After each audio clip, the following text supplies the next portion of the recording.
gave the compliments to Adams. Adams returned the compliments to Dillon Kleckler. He said he has great power, but his power generally comes when opponents stand in front of him.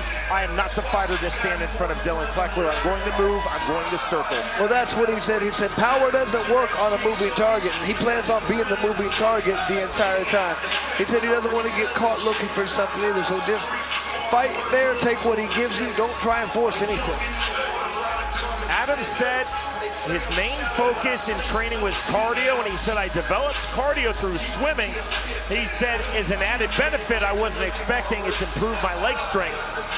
And as most people watching know, you certainly know, Chris, powered punches comes largely from the turn of the legs, the torso, the hips. Leg strength equals increased punching power. Yep. And he said that accuracy was huge to him, and I think that's 100% accurate. When he slips, he's going to want to come up with power, and that's going to have to be accurate. He's going to just landing clean on Kleckler's chin. That's how you stop Kleckler from coming forward the entire time. Using that pressure is when you counter with power, so he's going to have to utilize that accuracy to land power shots. To get our main event of the evening started, Jeff Houston. Ladies and gentlemen, we are now set for the main event. Scheduled for 5 2-minute rounds for the undisputed BKFC World Heavyweight Championship. Presented to you by Onnit, Total Human Optimization. Sanctioned by the Florida State Boxing Commission. Executive Director Patrick Cunningham. Our 3 judges scoring our main event: Efren LeBron, Daniel Torres, Alexander Levin. And the third man inside the squared circle, our referee in charge of the action at the bell, Big Dan Mergliata.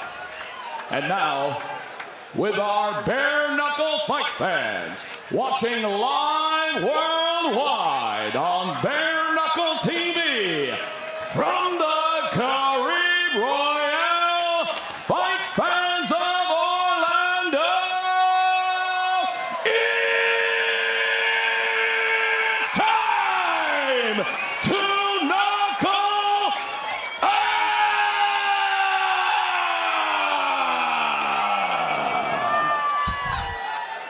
Introducing you first, fighting of the red corner. Tonight he wears black trimmed in white and red. He stands 6 feet 3 inches tall. His official weight, 238.1 pounds. He is undefeated in the squared circle at 3-0. Here is the #1 heavyweight challenger in the world, fighting out of Pensacola, Florida, Dillon Bad Boy Kleckler.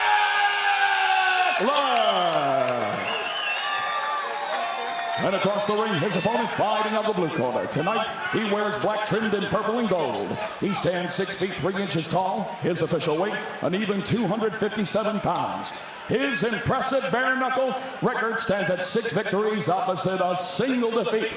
Fighting out of Chicago, Illinois, here is your defending, undisputed BKFC World Heavyweight Champion, AJ Bomaye Boogeyman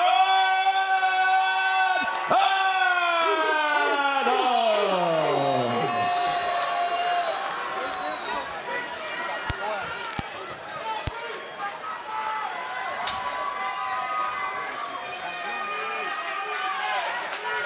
The champion Arnold AJ Adams said, I expect a fast start from Dillon Kleckler. I have to mute that fast start. I cannot allow Kleckler to set the pace and get comfortable early. No, we've been talking about it. It's all about pace. All right, you ready, sir? You ready, sir? Buckle up. Round number 1. Black and purple trunks for the champion Arnold Adams. Black and red trunks with white trim for Dillon Kleckler. 2 very powerful, but also very intelligent heavyweights. Right to the body lands from Kleckler. Counter on the right hand on the inside from Adams. Go down Bounce in this step of Arnold A.J. Adams. Nothing on the left hand from Kleckler. Feint from Adams. Right there. Nice and relaxed. Slide forward pressure now from the champion. Good left hand from Kleckler. To the inside. Looking on the turn. Left hand just off the mark from Kleckler. Adams missing with the overhand. Oh! And down goes Arnold A.J. Adams. That looked like it was from the jab as well. Sat down by Dillon Kleckler. Now taking the mandatory 8 count from Dan Mergliotta.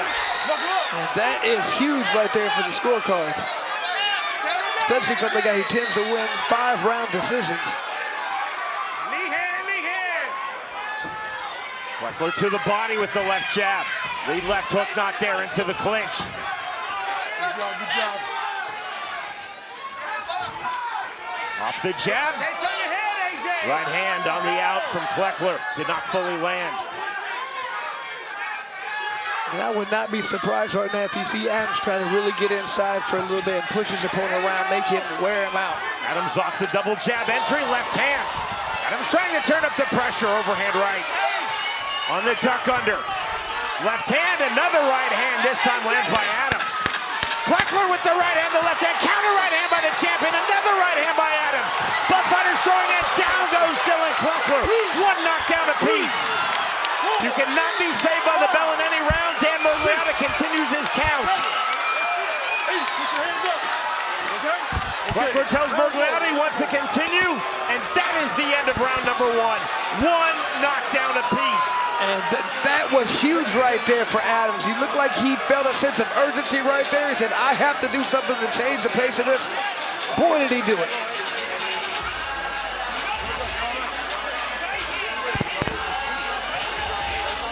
And here, just a jab right there that caught the champ flush right there. Caught him, and look, you can just see it didn't really hurt him. It just frustrated him in a way. He kind of looked for a minute. Okay, good shot. There's that clean right hand landed by Adams. Another clean right hand. Turn it over, nice and short little right hand.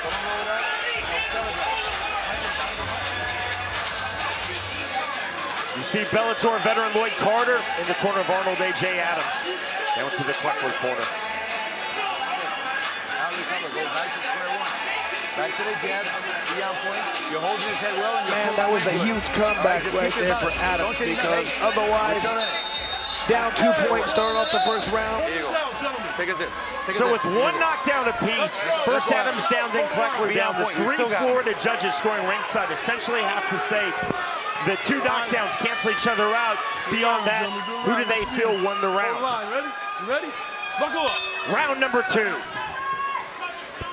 Adams immediately coming forward off of the jab. Backward set from Kleckler. Right hand, another right hand. Second one just missed by Adams. Good right hand by Kleckler. Kleckler left hook. Kleckler swinging big, Adams swinging big. Clubbing right hand, another right hand. And down goes Dillon Kleckler, trying to throw a punch as he fell. Wow. 5, 6, 7. The count for Mergliotta. 8. Mergliotta, He's not getting up. Adams to 10. Wow. And the run of dominance continues for BKFC's World Heavyweight Champion Arnold A.J. Adams. Had to deal with adversity twice, got knocked down the first round. He was rocked here again in the second round. That was surprising. He just bit down his mouthpiece and started throwing. I would have said you need to kind of tie up your opponent. He didn't know that. He just threw his own punches, got the knockout. Wow. He does have power. I know we talk about his elusiveness and how slick he is and his volume. He has power. This is year 5 of BKFC, and that round 2 is one of the best that we have seen, Chris. There it was, hit him. Oh, nice little short right hand. Turn it over. Very well. Here, watch this. Kleckler's brain is telling him throw. He's throwing as he's going down. It's amazing. And he wanted to win. He did everything he could. He just got caught with a couple clean shots. Not without adversity. Round number 1, A.J. Adams sat down by the jab of Dillon Kleckler. Had a look on his face of someone who slipped on ice, like, wow, I can't believe that happened to me. Got up, dropped Kleckler at the end of round number 1, took some huge shots in finishing Kleckler in round number 2. These are 2 first-class men, 2 first-class fighters. You see the respect. And what was really neat about that was Kleckler brought out the best in Adams. Adams doesn't like to fight like that sometimes, but he had to, and he passed with flying colors when he had to. No shame in that defeat for Dillon Kleckler. He remains an elite heavyweight in BKFC. And that is successful title defense, number 1 in his 2nd championship reign for Arnold A.J. Adams. A.J. Adams was spectacular in coming back from adversity. Chris, we talk about it constantly on our BKFC broadcast. It is a next-level fighter who can get off the canvas to come back and win in this sport. So true. We go to Jeff Houston. Ladies and gentlemen, our referee in charge, Big Dan Mergliata, reaches the count of 10 at 34 seconds into round number 2 for your winner by KO and still BKFC World Heavyweight Champion AJ Bomaye Boogeyman.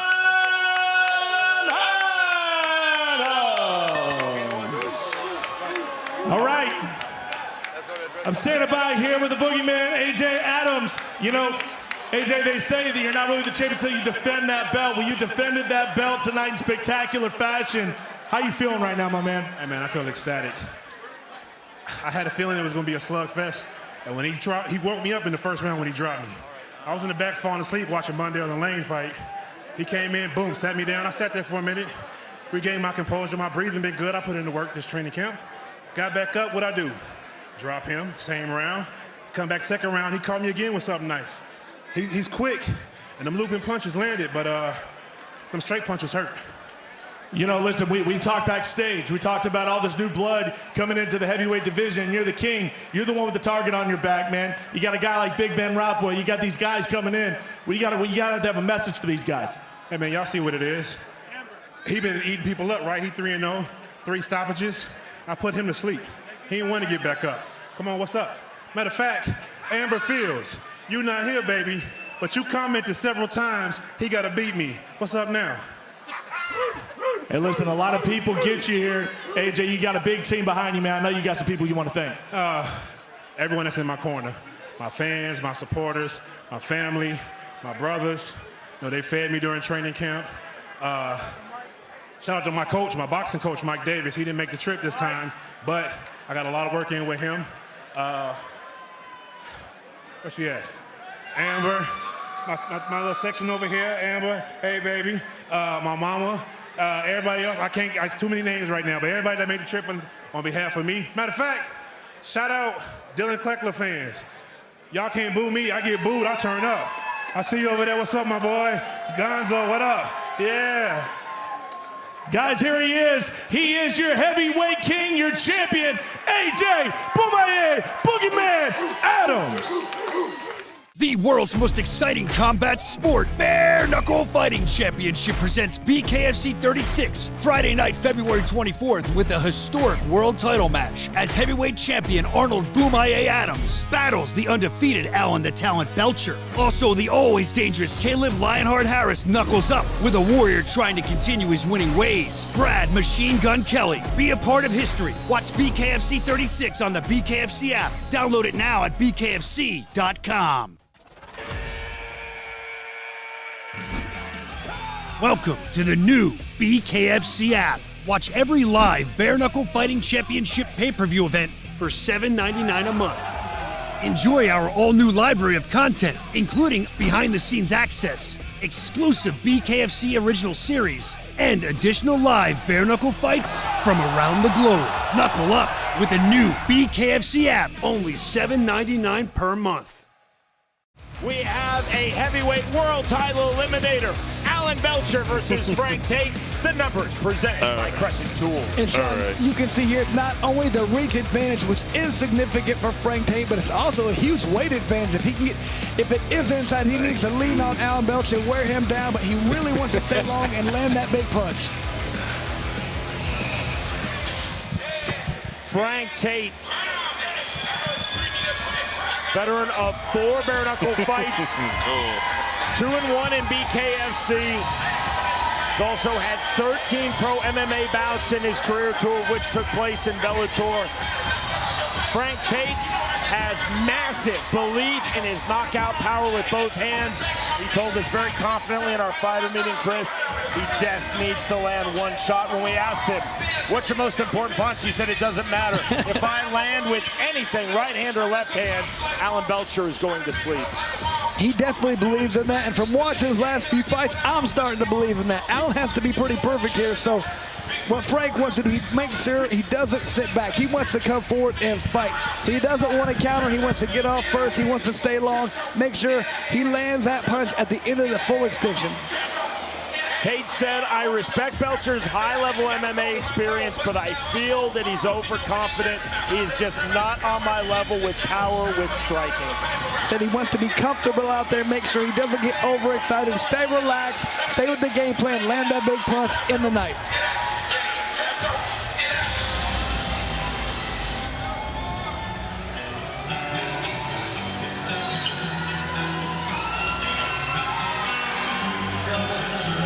Alan Belcher, 26 fights in his pro MMA career, including 15 in the UFC, where he was a contemporary of yours, Chris. 2-0 in bare knuckle fighting championship for Belcher. Since he made his BKFC debut in August of last year, he has also started a pro boxing career. Now 3-0, all 3 wins by way of knockout. He's putting in the work right now. He wants to make sure his hands are just as good as every other part of his combative sport game. Said he wants to utilize head movement and angles to deal with this reach. He's got to come off to the side, can't come straight forward. Use that head movement, come out, and blast in when his opponent throws a jab. Belcher said jab to set angles for entry, small, hard punches on the inside, and then get right back to the outside. Says he wants to make sure his opponent does not land clean. We've talked about it. Can't take clean punches. Do that by being elusive out there. Alan Belcher said of Frank Tate, he hits hard, he's very accurate with his right hand, but his left hand is lacking. He paused his jab. That's where I will take advantage.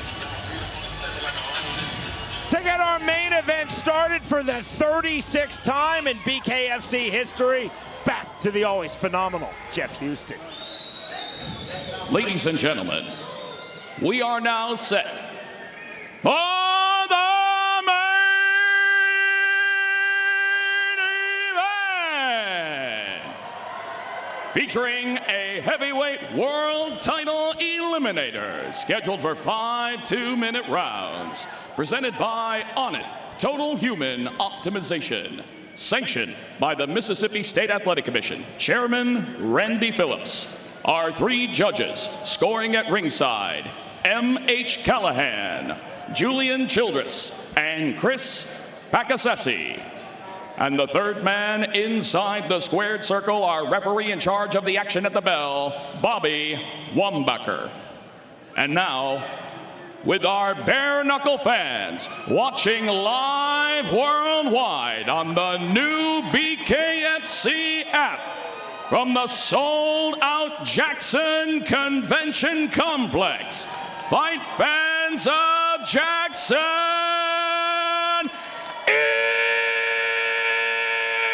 it's time to knuckle up!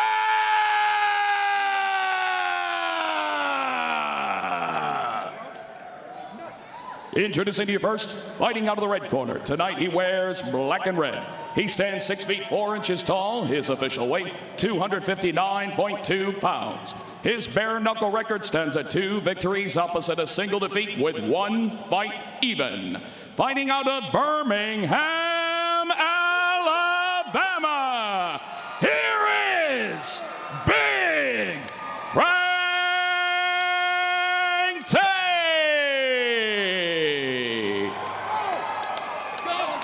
And across the ring, his opponent, fighting out of the blue corner. Tonight, he wears black. He stands 6 feet 2 inches tall. His official weight, 221.5 pounds. He is undefeated in the squared circle at 2-0. Fighting out of Biloxi, Mississippi, here is Alan the Talent Belcher.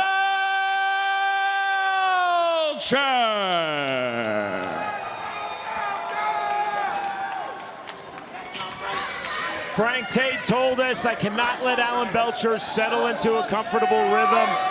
I have to keep capitalizing on openings with power.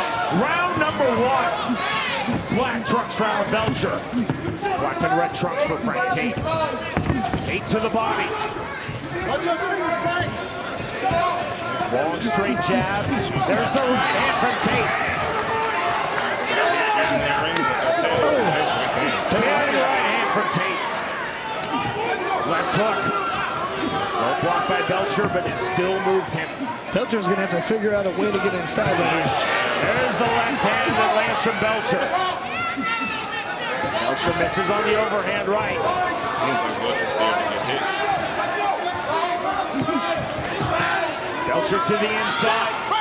Overhook snatched by Tate. Belcher driving Frank Tate back. Quick separation from referee Bobby Wambacher. 70 seconds remaining, round number 1 of our main event.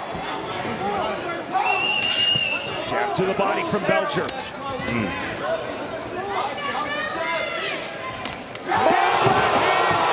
down goes Frank Tate. That was a huge punch right there. I don't know if he's getting up.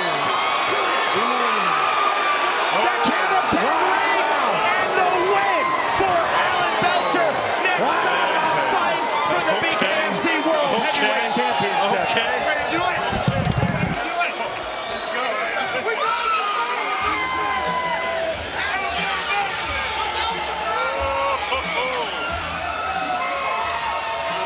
Alan Belcher in his celebration just came over to our commentary position and said to the champion, AJ Adams, do you want to do it? Adams said yes, they just shook hands. Phenomenal, simply phenomenal on the one-punch knockout win for Alan Belcher.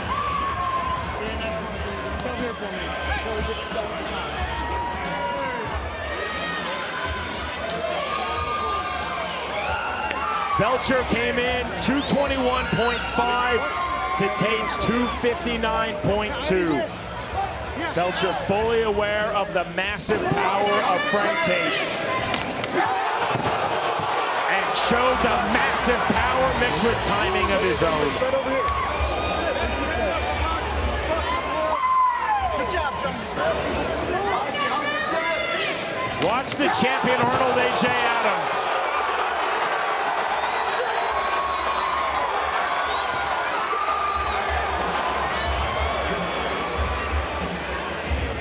You see Belcher sealing the fight for the title. Next stop for both men.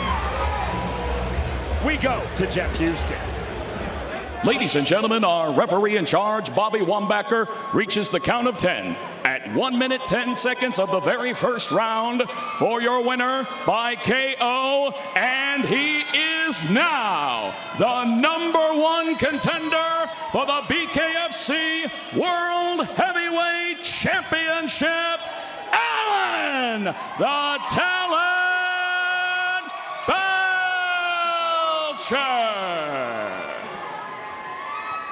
I'm here with the winner, Alan Belcher. Alan, congratulations on a fantastic knockout against a very tough opponent. Was that something you saw in just getting ready for the fight, or you just know that big right hand was going to be there? Yeah, he's a little bit longer, a little bit taller, so the plan was to stay low, throw overhand right. That was one of the things. But I want that belt. I want that one right there. Will you fight me? That's it. Okay. Right before that, I know he said if he landed one good punch on you, he was going to put you down. He landed a couple good. Did it hurt you at all? No, I wasn't hurt. I was impressed more by Frank's skill. I thought he would hit harder, actually, so that gave me some confidence. I was just kind of feeling him out, collecting some data. It's all about technique. They're saying that I'm not big enough to be a heavyweight, but I got knockout power. You showed it right there. You got knockout power. You said you want that belt. That fight's next for you. What do you think about that? Man, my best friend growing up just passed away about a week ago. And it was our dream to go for this belt. He was my biggest supporter in the UFC. And then coming into bare knuckle, his name's Brock Wheeler. I dedicate this fight to him. So yeah, hell yeah, I want to fight for that belt. I'm the best bare knuckle fighter in the world. I want to prove it. We got your opponent right here. Mr. Arnold, what do you think? Are you ready to fight this guy? No, I mean, you know, I said that if he get past Tate, we'll make this happen. He did it. And was that in the first minute? Was it, you called that, right? First minute, first round? Yeah. And that's how it went? That's good shit. Yeah. Come on, we do next. Let's get to it. All right. Let's do it, bro. All right, we gonna set something up. Hey, I can't wait for this fight. Thank you for the good night. Good job, fellas.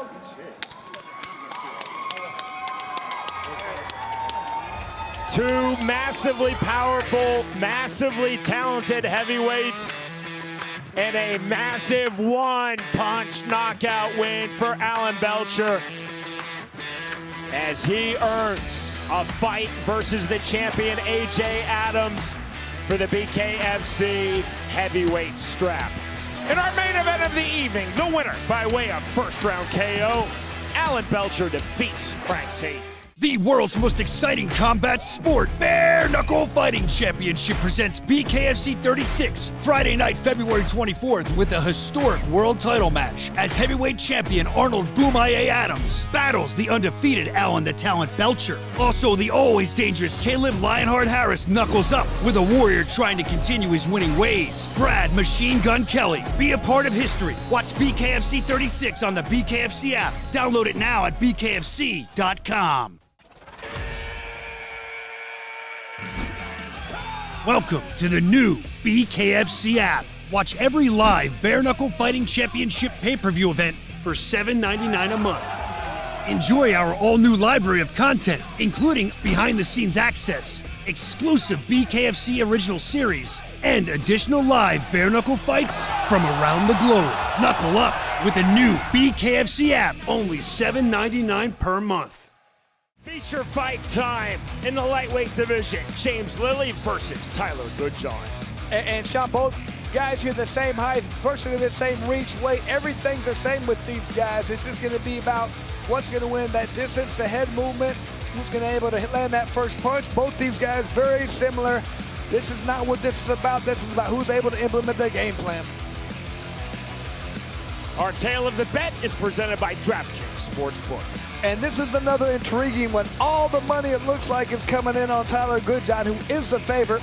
However, more people are betting on James Lilley. So somebody thinks they know something. They're betting probably little amounts of money, but all the big money's coming in on Tyler Goodjohn.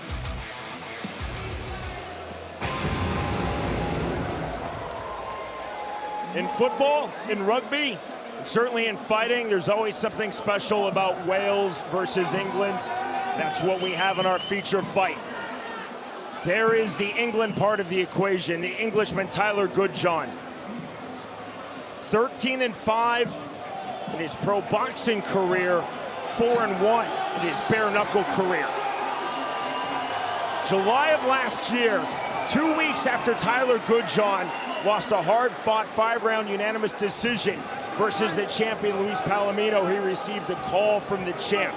Palomino invited Goodjohn to start training with him. Goodjohn now describes Luis Palomino as his mentor. You gotta like that, Sean. He feels like he's worked on a lot of the things that Palomino used against him. A tighter guard, better footwork. He's gotten better at that, wants to work on using his range where he wants to keep it close, mid-range. Feels like when he does that, his opponent will fade. Tyler Goodjohn used the term educated pressure. He said, I respect James Lilley's right hand. I cannot let him establish that right hand. I really think he has a strong skill set, but quite frankly, I faced better in both bare knuckle and in boxing than James Lilley. Well, Tyler Goodjohn used a phrase that I really like. He said he wants to apply educated pressure. That means he wants to push the guy to where he wants, and he wants to pressure the guy without being reckless this time. He feels like too many times he goes in there and gets hit too much when he's really got great head movement. He has the ability to, but he just hasn't done it. He's fixed that problem, and he's not going to get hit this time.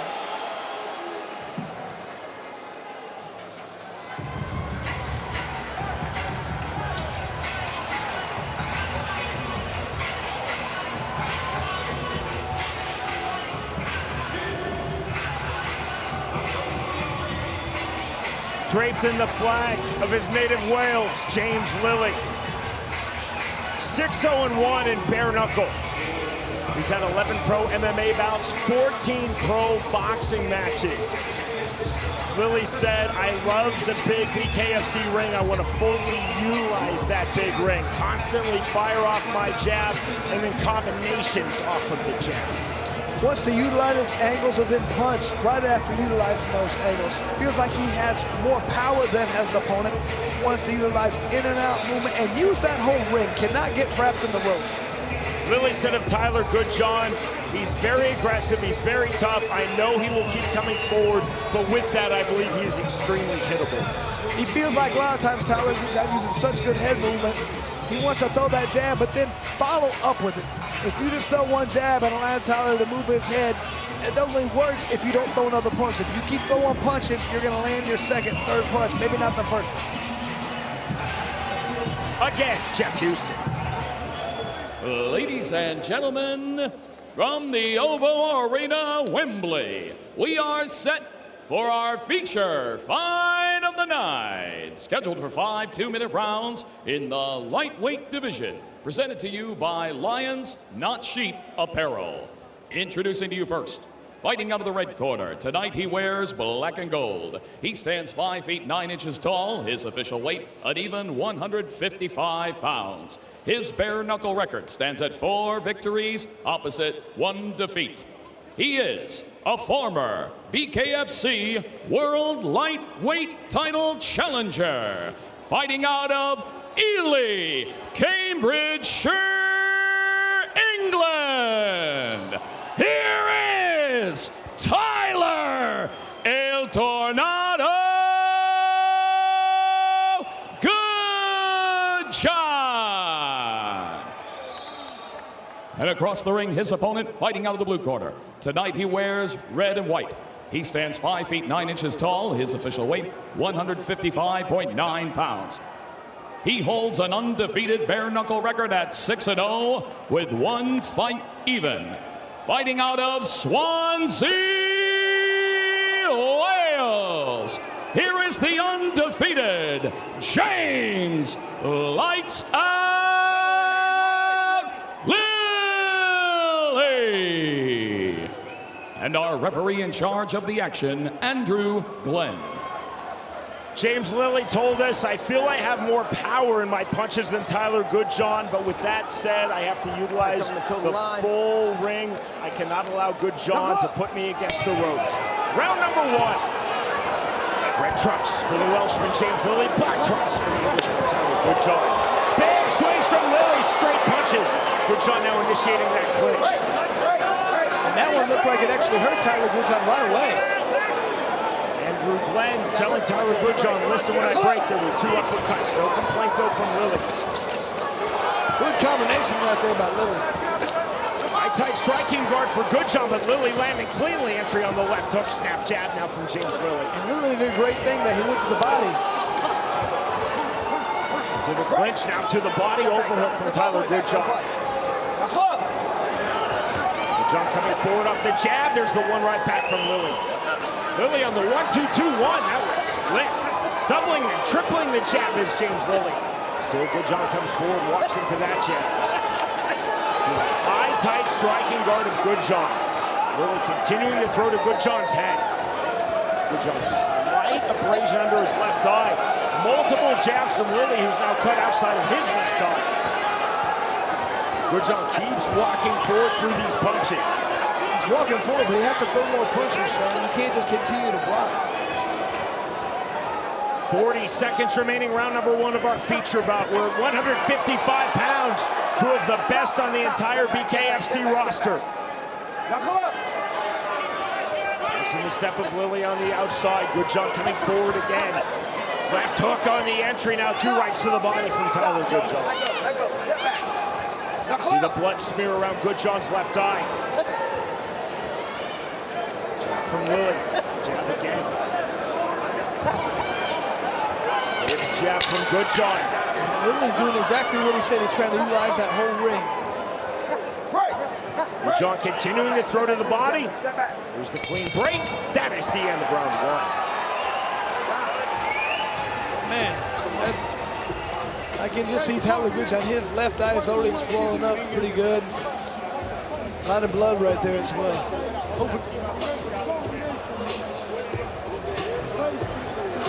David Haye with us here at Oval Arena, Wembley. Just one of the most popular boxers, but one of the most popular athletes in all of the United Kingdom. KSI, former opponent of Logan Paul, with us as well, front row ringside. Good to have these guys here, Sean. This is fantastic. Everybody's appreciating the sport.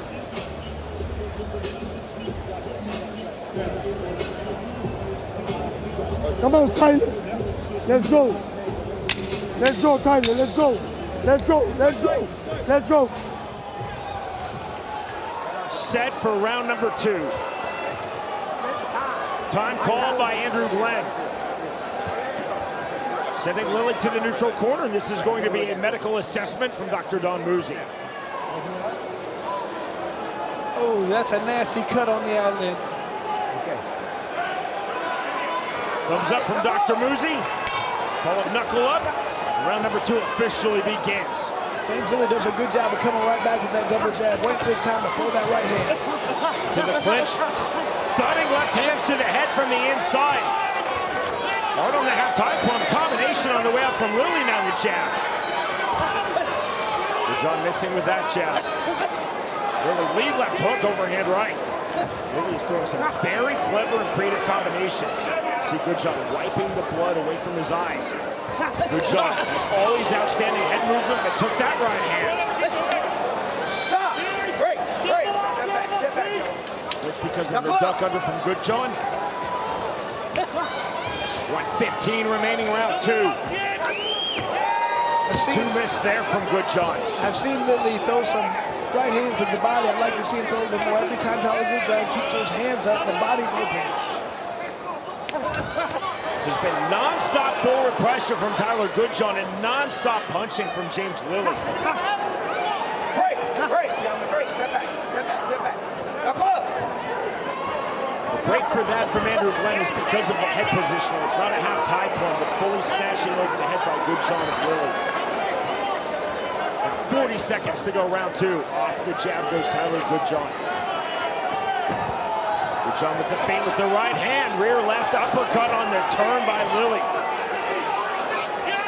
Pivoted, brought the left hand to the rear and fired that uppercut. Good right hand by Goodjohn. Counter on the right hand by Lilley. Both fighters landing. Snap jab again from James Lilley. Lilley just seems so relaxed out there. Combination again to the head from James Lilley, circling out. As he told us he would, he is really taking advantage of this big BKFC ring. Both fighters bloodied as we go to round 3.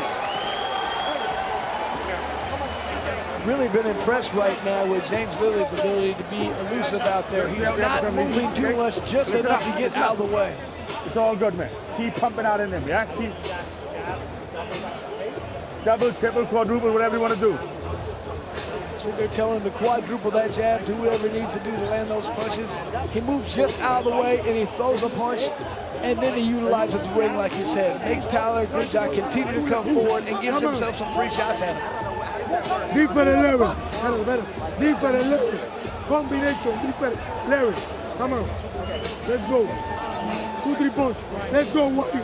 Let's go, chop. Yeah, I just when I see him start wiping, Do the chop. Come on. Now, number 3. Number 3 now. Let's go. This guy is careless. Cuando you throw punch. Hands up. Block elbow. Block elbow. Block elbow. Let's go. Seconds out called. Glenn letting both fighters know this is round number 3. Double jab to start the 3rd round from James Lilley. Jab to the sternum from Goodjohn. Goodjohn, can you see that head movement? Fast combination on the inside from Lilley, ends with the the exit left hand. And you can tell Lilley, he's not loading up on any punch. He's not trying to do a lot of damage in only one shot. He just wants to hit as many punches as he can. Left hand counter, right hand. Goodjohn landed, so did Lilley. Goodjohn again targeting the sternum. Lilley on the jab to the head.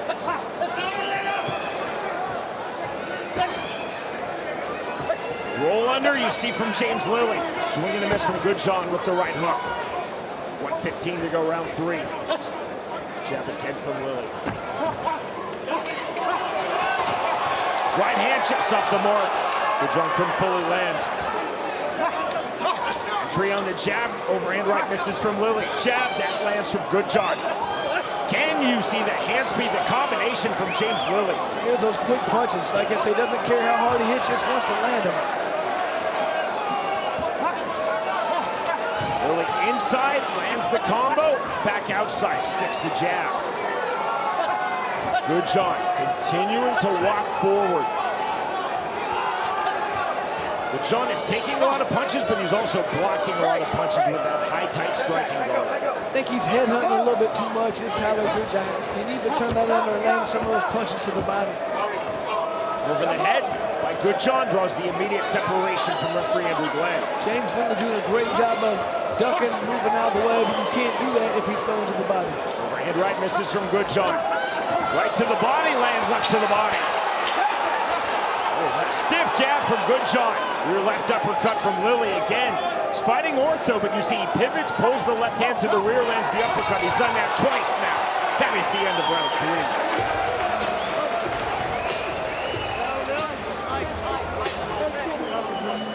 Tyler Good John is continuing to push forward the entire time. Some of these rounds are pretty close. I don't know if the blood's going to be making a difference. But you want to see how these judges are scoring. We know one of the first fights that went the distance, it was given to the guy coming forward and putting the pressure on.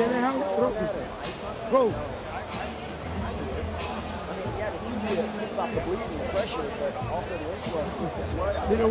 That was our opening main card bout. John Hick defeated Ellis Shepard by unanimous decision. But let's not put There his are head under pressure. 48-47s and a 50-45. Yeah? No matter what he fucking says, seriously, Chris, doing what our he's doing. analysis of the judges' scorecards assigned by the ISKA, that was because Hick was implementing forward pressure. That's what it had to be right there. He always had his back in the center, walking forward, walking his opponent down. That's exactly what Tyler Good John is doing. However, he's not landing as many punches as James Lilley. Round number 4. Heavy swelling, as you see, in and around Good John's left eye as we start this 4th round. There's the jab from Tyler Good John. Again, forward pressure from Good John. Flurry on the inside from Lilley and circling out.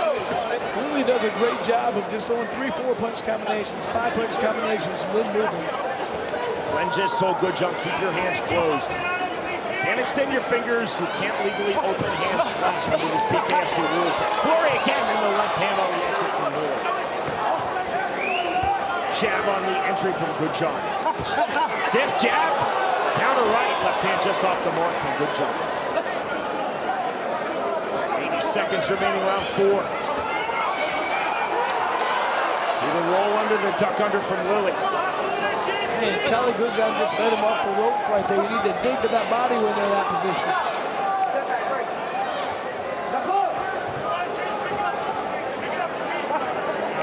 Right here you can see James Lilley throwing more. Both guys land at a very high percentage. Right hand getting through Lilley. Flurries right back to the head of Good John.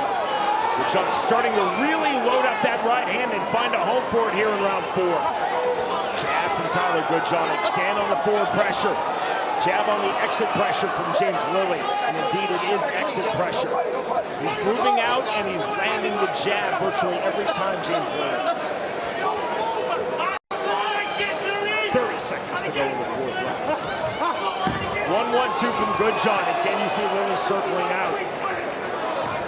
I mean, I know Lilley talked about utilizing that jab, and boy, is he ever doing that right now, using that a lot. In our fighter meeting, Chris, Lilley focused on 2 things, utilizing the jab, utilizing his movement. Right now he's doing both, and that's clearly a double slip. Utilizing the whole ring, that's exactly what he's doing. Sheepish look on the face of James Lilley. Apology for that inadvertent takedown on Good John, and we move to the 5th final round. I mean, Lilley's using that jab very well. Just continue to throw 3, 4, 5 jabs, whatever it takes to keep Tyler Goodjohn from coming forward, because if he does, he continues to get hit by those punches.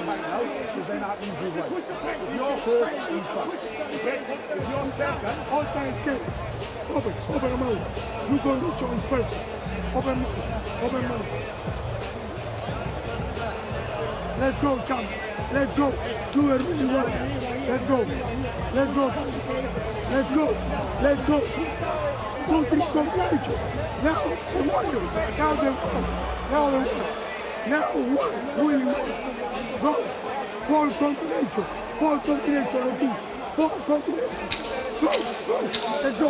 Let's go. And right there, you could just hear the corner of Tyler Goodjohn pleading with him. That's it. Last round, gentlemen. Push the pace.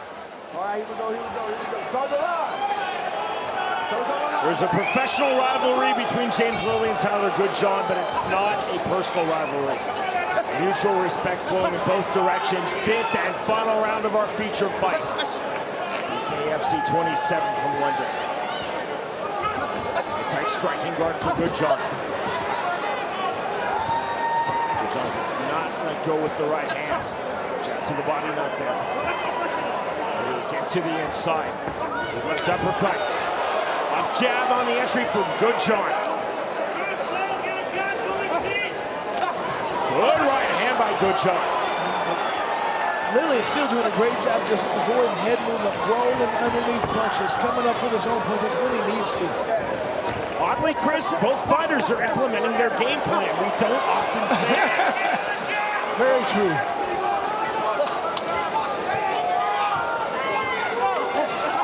Goodjohn wanted to come forward with pressure, utilize his head movement, utilize his tight guard. He's doing that. Lilley wanted to work his jab, wanted to use the full square footage, or perhaps square meters since we're in the UK, this BKFC ring, and he has done that. Good right hand from Goodjohn again. Lilley circling out. 40 seconds to go, 5th and final round. Overhead right off the mark from Tyler Goodjohn. Right hand, rear back swing and a miss from Goodjohn. Tried to load up. Not as many flurries to the head in rounds 4 and 5 from Lilley as we saw in rounds 1, 2, and 3. And we saw a lot of flurries to the head on the inside from James Lilley in those opening 3 rounds. But the pace is definitely slowed down for him. Like you can tell right there, he's trying to tie up, wait till the end of this round. Just get through it. He feels like he's got the decision around the front. Final seconds of this fight. See the duck under from Lilley, the jab. Goodjohn again coming forward, jab to the sternum. That is the end of a high-level fight.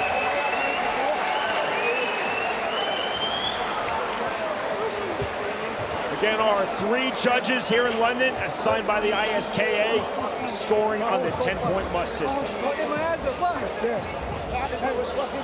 See that respect there. As soon as the round was over, the fight was over. Both guys went to the other guy's corner and told him good fight.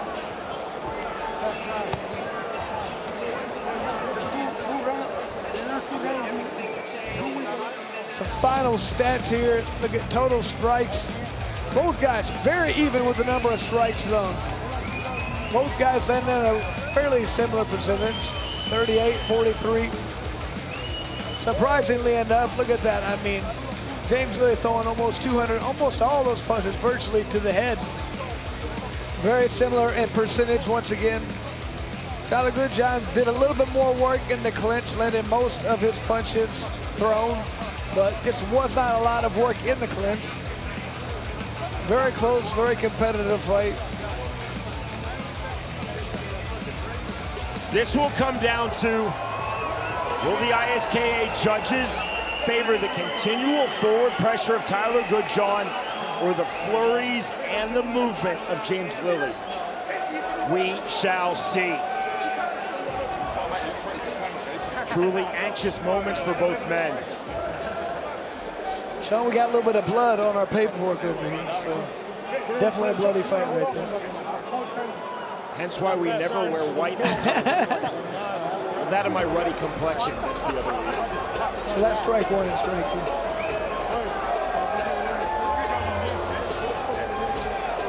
Sean, just so you know, you still have time to go on there and You don't, but I mean, people can go put Knuckles in, get the free money, get for the last couple fights we have here. We go to Jeff Houston. Ladies and gentlemen, after completing the scheduled 5 rounds, our judges at ringside score the fight 49-46, 50-44, 48-47, all in favor of your winner by unanimous decision. James Lights Out Lilley! Sean, that's a huge win right there for Lilley.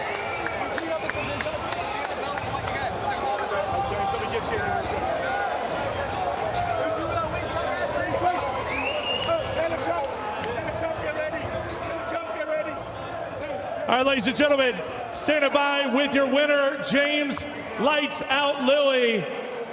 It's fair to say that Wales is in the house tonight. Congratulations on the win. Thank you very much. I knew I was going to be in for a tough night. Tyler's one of the best in the world. That's why he's rated so highly by BKFC and everyone else. And that's the fights I want. I want to prove that I belong at the top of the table. And Tyler was my coming out fight. And he's a warrior, and he'll be back in contention. He'll beat everyone else in the division, no problem. You put a lot of punishment on him, tagging him a lot the entire fight. Very, very technical. Were you surprised that he would not go away? He kept coming forward, left eye completely swollen shut for about 3 rounds. Did it surprise you what you got out of Tyler Goodjohn? No, I know how tough Tyler Goodjohn is, how much of a warrior he is. The only thing I was disappointed with was that he kept coming forward in the 4th and 5th, and I was fat. Oh, I was very tired. As I say, well, it's Weddy Blino. So, yeah. You know, again, thank you to Tyler. I knew he was a tough warrior, and I knew he was going to be in there till the end. 2-0 in BKFC. You see the sportsmanship. Give it up for that man, James Lights Out Lilley. Great victory for James Lilley. Fantastic so far, but near perfect for us. Can't wait to see him fight and continue and climb and get up towards that title fight. The 3 judges' scorecards all over the shop, but all 3 saw for James Lilley. 49-46, mysteriously 50-44. There was a 10-8 round in there somewhere, I don't know where, and a 48-47. Both fighters fought extremely well, hard fought, well fought. The winner, by way of unanimous decision, James Lilley defeats Tyler Goodjohn. The world's most exciting combat sport, Bare Knuckle Fighting Championship presents BKFC 36, Friday night, February 24th, with a historic world title match as heavyweight champion Arnold Bomaye Adams battles the undefeated Alan the Talent Belcher. Also, the always dangerous Kaleb Lionheart Harris knuckles up with a warrior trying to continue his winning ways. Brad Machine Gun Kelly, be a part of history. Watch BKFC 36 on the BKFC app. Download it now at bkfc.com. Welcome to the new BKFC app. Watch every live Bare Knuckle Fighting Championship pay-per-view event for $7.99 a month. Enjoy our all-new library of content, including behind-the-scenes access, exclusive BKFC original series, and additional live Bare Knuckle fights from around the globe. Knuckle up with the new BKFC app, only $7.99 per month.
It's been a few days since Mardi Gras finished up, but the party is still hot here in New Orleans. For the first time, Bare Knuckle Fighting Championship is in the Big Easy, and it's a heavyweight showdown of epic proportions. And we will open things up with our preview, 3 matchups to set the tone for a massive night here at BKFC 36. When 44-year-old Bobby Taylor and UK assassin James Lights Out Lilley throw down in our co-main event, it is sure to deliver and sure to have major rankings implications in the welterweight division. Then it's the biggest prize in all of BKFC as heavyweight champion Arnold Adams defends his world title against one of the hardest hitting combatants to ever step into the BKFC ring, Alan the Talent Belcher. This is a big fight. And welcome to the Pontchartrain Center here in New Orleans, and what a night it is going to be. Of course, all capped off by that huge heavyweight showdown. And folks, anytime we come to any city, any state, you know it's going to be big. You know, we brought BKFC to West Monroe, Louisiana, but coming down to the Big Easy, it's a whole nother feel down here, especially with Mardi Gras just finished up. We are going to keep the party going, ladies and gentlemen. Now, you are all a part of our free view right now, which means you get the first 3 fights 100% on us. If you want to get the rest, including that heavyweight main event, you got to get to the BKFC app. Now, you can get that on any app store very, very easily, and for $7.99, you'll get the full event. Not only will you get tonight's proceedings, you'll get last weekend's Knucklemania card. You'll get March 4th coming up next weekend from the UK. You'll get March 17th in Delray Beach, Florida. All gonna happen for $7.99. It is the best value in all of combat sports, bar none, case closed. That's the end of it. BKFC app, I hope you guys joined up. You can do a lot there on the app. And that being said, as we get closer for the first fighters to walk here at BKFC 36, well, that means we had extended down to our commentary team. We got Sean Wheelock, we got Chris Lytle standing by. And gentlemen, this is a special feel. You know, coming down to New Orleans is massive. Bringing the BKFC, you know we always bring a lot of electricity. Sean, I'm gonna go to you first. This main event, it's a heavyweight title fight. In any combat sports arena, you know that's gonna be massive. Tonight will be no different. Absolutely right, Cyrus. And I think it's so intriguing, Chris, with our 2 fighters in our main event. Let's talk about the champion, Arnold A.J. Adams. He has been dominant. He's the 2-time reigning and defending BKFC heavyweight titleist. He's 6'3". He walks about 270 pounds. He fights almost like a middleweight. He has movement, he has elusiveness, he has footwork. Alan Belcher, who was a middleweight, a 185er in the UFC, has come up to heavyweight. He naturally looks like a mid-sized heavyweight. He still has that quickness and that speed, but he has massive heavyweight punching power. And that's the thing, Sean, what you touched on right there. Neither one of these guys fight like heavyweights, and I think that's why they've had so much success. Well, Chris, I know you've already been here for a few days, so I know you've been down on Bourbon Street having a great time, probably gambled a little bit, been on that craps table, might even be playing the slots. That being said, when you talk about a little movement here, putting a little extra effort into the show tonight, when you look at the odds, what is sticking out to you? I mean, I wish I could bet on these. I'm down like 32 grand, but there's so many good fights right here, so many good live dogs, a lot of good bets to be made, but right now the one jumping out at me, Andrew Angel Core's been phenomenal. He's minus 150. I really like that. You have to bet $150 to win 100. That's where I put my money. Well, if you want to get in on the action, you can actually earn a $50 bonus bet tonight on the card with your first deposit of $5 or more on DraftKings Sportsbook. All you have to do is scan the QR code, enter the code BKFC36 to play right now. Now, before the fighters walk, let's take a look at the official rules for Bare Knuckle Fighting Championship. All fights scheduled for 5 2-minute rounds. The fights are scored by 3 judges on the 10-point must system. Hand wraps must be at least 1 inch below the bare knuckles. Punching in the clinch is allowed. No 3 knockdown rule. No being saved by the bell in any round. No kicks, knees, elbows, takedowns, or submissions. And with that being said, let's send the first fighters. Here's your Crescent Tools. Tail the tape. We will open tonight here in New Orleans with a bout in the middleweight division. Michael Manno versus Frankie Shugart. And you can see here, Sean, Shugart has a 2-inch reach advantage, 3-inch height advantage. However, Manno does have a 4 centimeter bigger fist, and a little bit more surface area to land those big punches. We'll see if that makes a difference.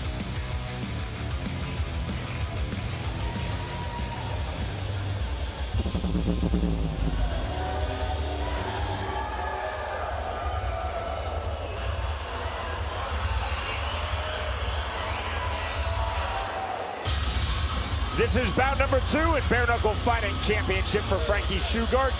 He's also had 5 pro MMA bouts, 1 in pro boxing. In our fighter meeting, Shugart told us that after having had 1 fight at BKFC, Chris, he now is fully aware that, in his words, you cannot have a feeling out process in this sport.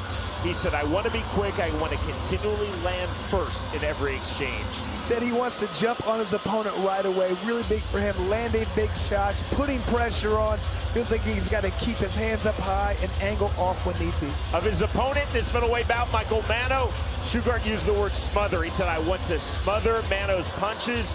I feel that my 1-fight bare knuckle experience will give me a huge advantage over Michael Manno. Absolutely. It feels like he does not want to get in a firefight here, not standing in front of him, trading punches. He wants to be smart when he's in there, but like you said, the big thing for him, he wants to land first, throw first, hit first.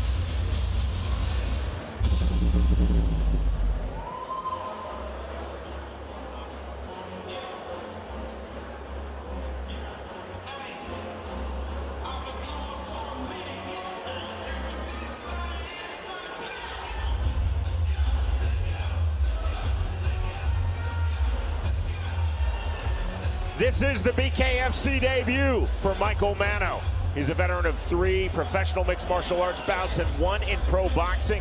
Manno told us that he will absolutely open up and go all out to record the first round knockout. Manno, who's naturally right-handed, told us he's going to switch stances, but he'll largely do so in the pocket rather than on the outside. Of his opponent, Frankie Shugart, Manno said Shugart's very good on the outside, but Manno said, I think he will struggle on the inside. I'm going to get to the inside, high pace, high volume, power punches to the quick finish. And you gotta like what he said right at the beginning. I'm here to fight. I'm ready to bite down on the mouthpiece and throw down. Wants to utilize feints, level changes to get inside, head movement, but just what you said, I want to get inside and do his damage from there. Fighters, Chris, in our fighter meeting often talk about throwing uppercuts. Some say they're throwing it with the lead hand, some say with the rear hand. Manno said, I'm going to continually throw uppercuts with both hands. Gotta like that. He said he knows he has to watch out for the overhand, the jab. He wants to pair the jab, get inside. That was his key. Needs to get inside. He understands that, has a little bit short of a reach, got to get in to do damage.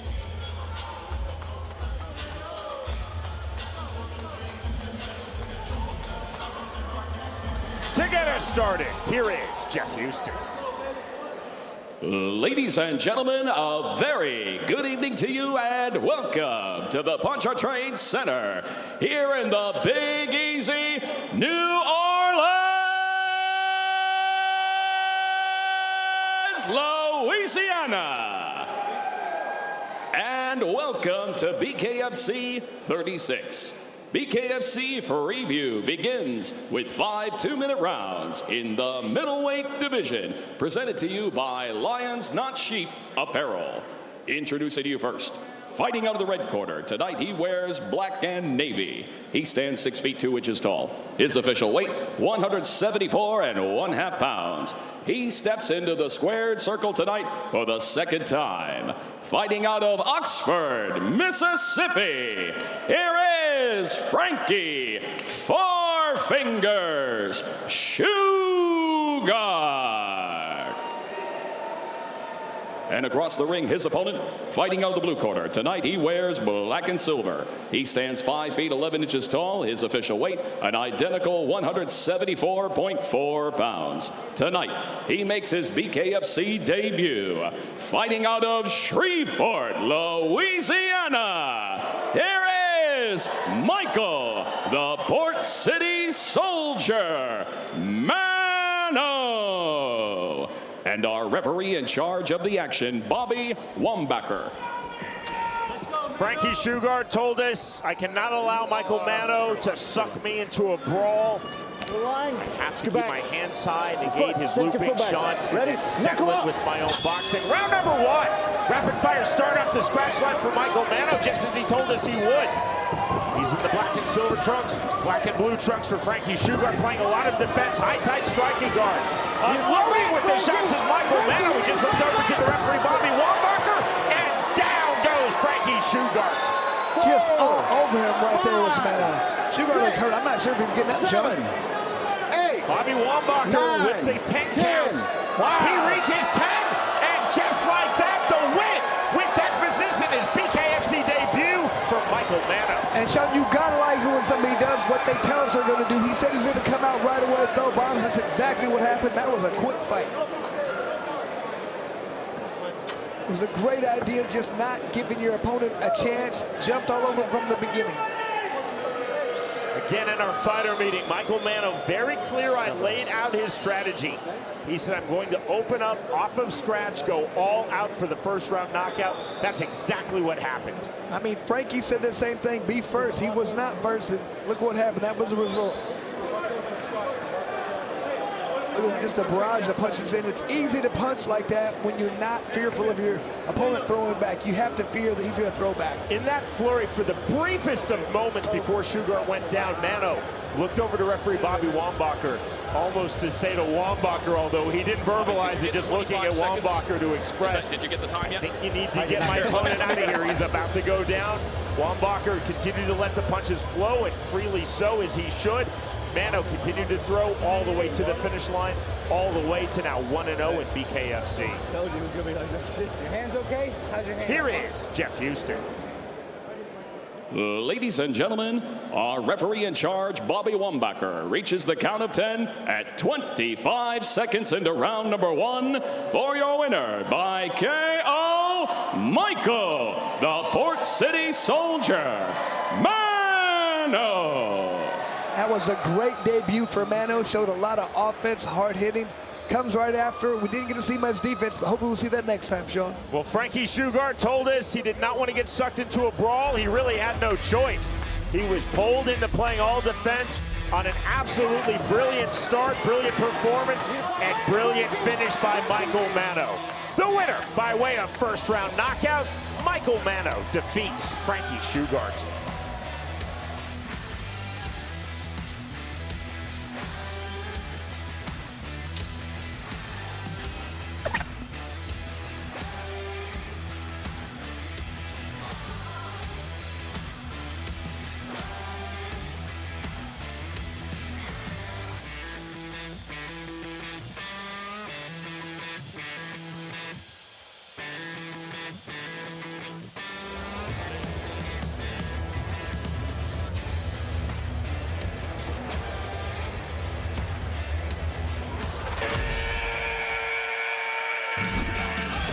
Welcome to the new BKFC app. Watch every live Bare Knuckle Fighting Championship pay-per-view event for $7.99 a month.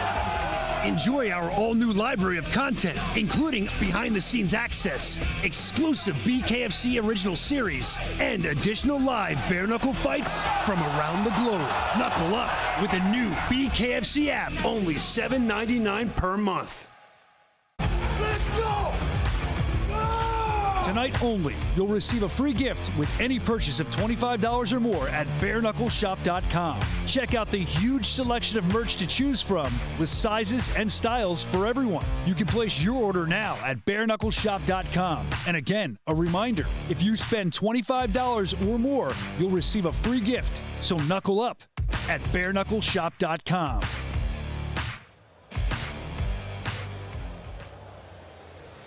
And we are here in the Big Easy, New Orleans, Louisiana, as Cajun country becomes bare knuckle country tonight. Bare Knuckle Fighting Championships is brought to you by Nerd Focus Energy Drink and Crescent Tools. And now for your next fight, let's go to the Crescent Tools Tale of the Tape. Set now for about at 145 pounds, Cody Mitchell versus Brandon Meneses. And you can see here, Meneses does have a 3-inch reach advantage. He's going to want to utilize that. Cody Mitchell stated he wants to get in and get inside and land these big punches, so it's up to Meneses to land those jabs, keep him at bay.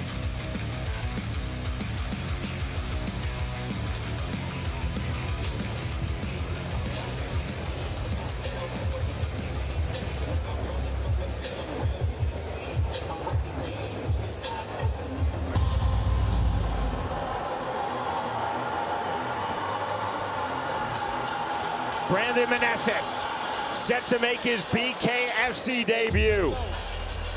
He's trained by the now retired two-time BKFC 135-pound world champion Johnny Bedford, who will be in his corner.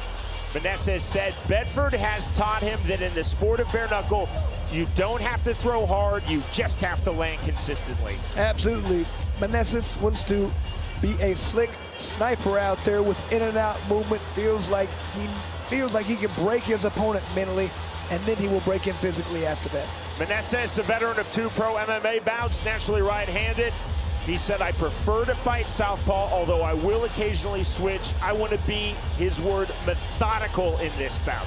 Methodical but frustrated. He feels like if he can frustrate his opponent, that's going to make him make mistakes, make it easier for him. He feels like that is one of his keys. He wants to frustrate his opponent by being slick.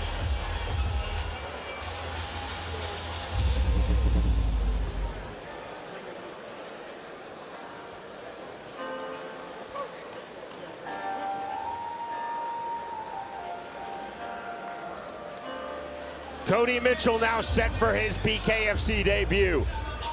He is a veteran of 3 pro MMA bouts. As Meneses said, he wanted to be methodical in this fight. Mitchell told us he wanted to be aggressive in this fight.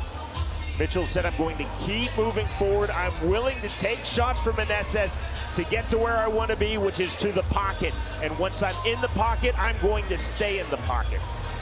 Well, like you said, he's willing to trade because he is a brawler, but he feels like he's a very heavy-handed brawler. That's why he wants to get in those positions. He feels like his opponent cannot deal with the firepower that he's going to bring.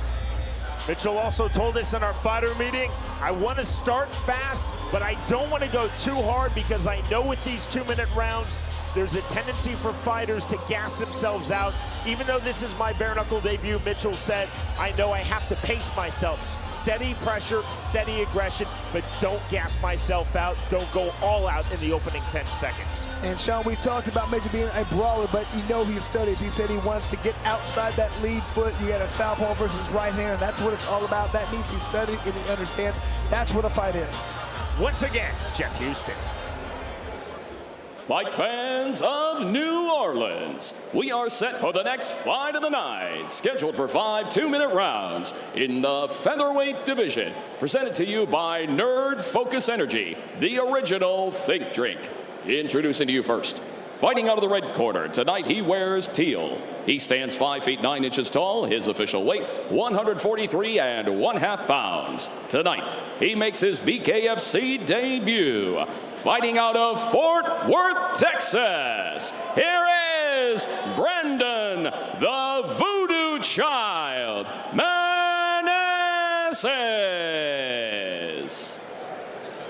And across the ring, his opponent, fighting out of the blue corner. Tonight he wears black and white.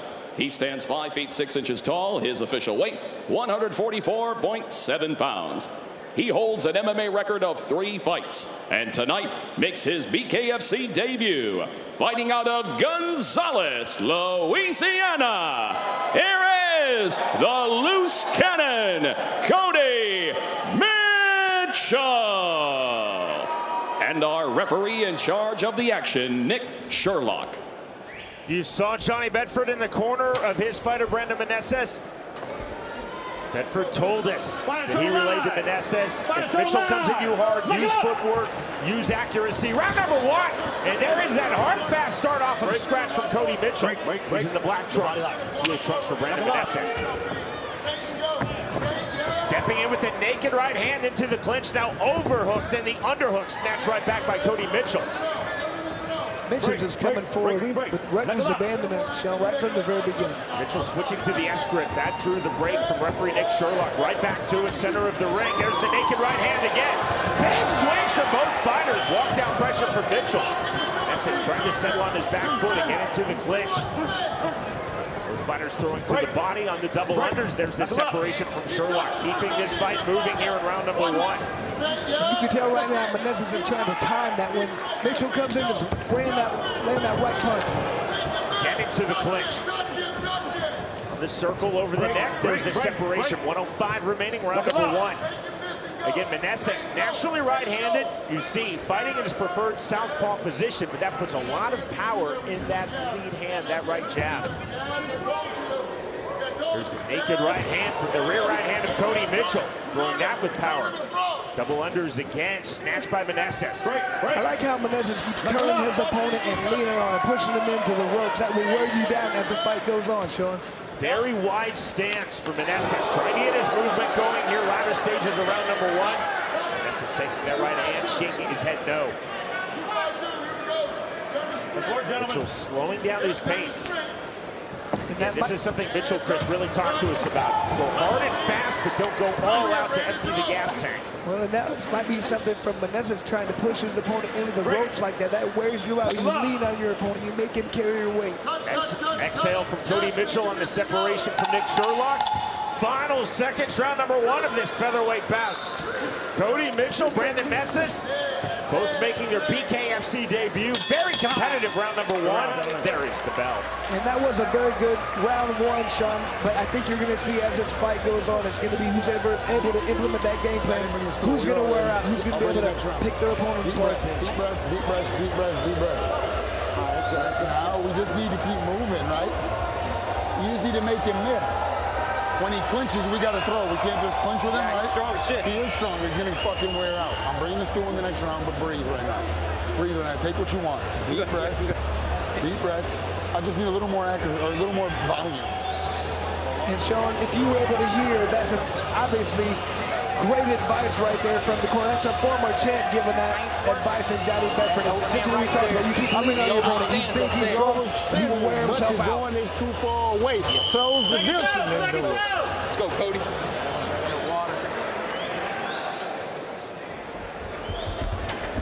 Seconds out called. Sherlock bringing both fighters up to scratch. Round number 2. The switch step to slide step of Meneses, resetting, diving in again with the left hand is Cody Mitchell. Meneses keeps coming with that straight left hand, but his opponent's ducking underneath. He's got those uppercuts. See if that's ruled a knockdown or a slip, and that's ruled a knockdown on the counter left hand by referee Nick Sherlock.